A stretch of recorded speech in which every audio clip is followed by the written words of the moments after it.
Springsteen's song Independence Day as sung in Toronto, but listen to the introduction he gives about that one. It opens up with fathers and sons, that one there. Listen to what Springsteen says in the introduction part of that song. The song's fine, I'm talking about the intro part, about seeing the two sides of your parents. Yes, they hurt you, but they tried. They're people. They had hopes and dreams. They didn't pan out. They did do some loving things for you, but they couldn't do the real loving thing that you wanted, but you still got some benefit. Kind of have some ambivalence. Try to hold a three-dimensional, broader kind of perspective. Find the both end of your parents. See the humanness of your parents. Rosanna Deerchild. The more I learned of my mother's story, the more of a person she became.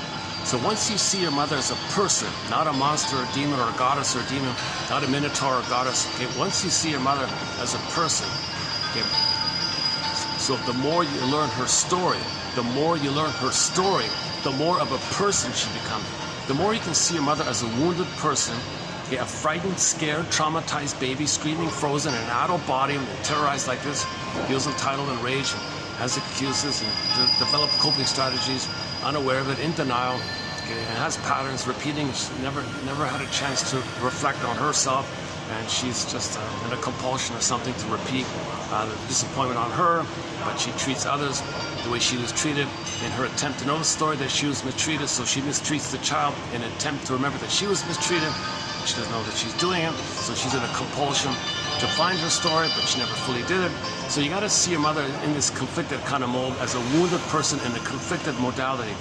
Okay, that's seeing her as a human like that, and then and the reality of your anger like that.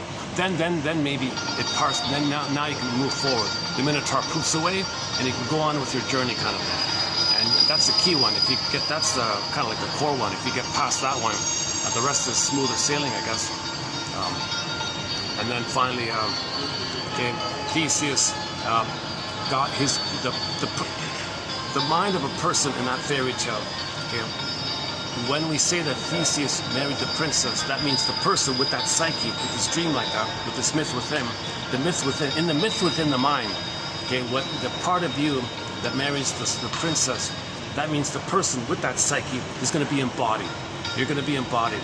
So in your dream life, in your unconscious life, when within you, the hero within you, he does all that, and you're going to be random, and the imagery is, you're going to marry the princess. That means the person with that dream is going to be embodied. Get it?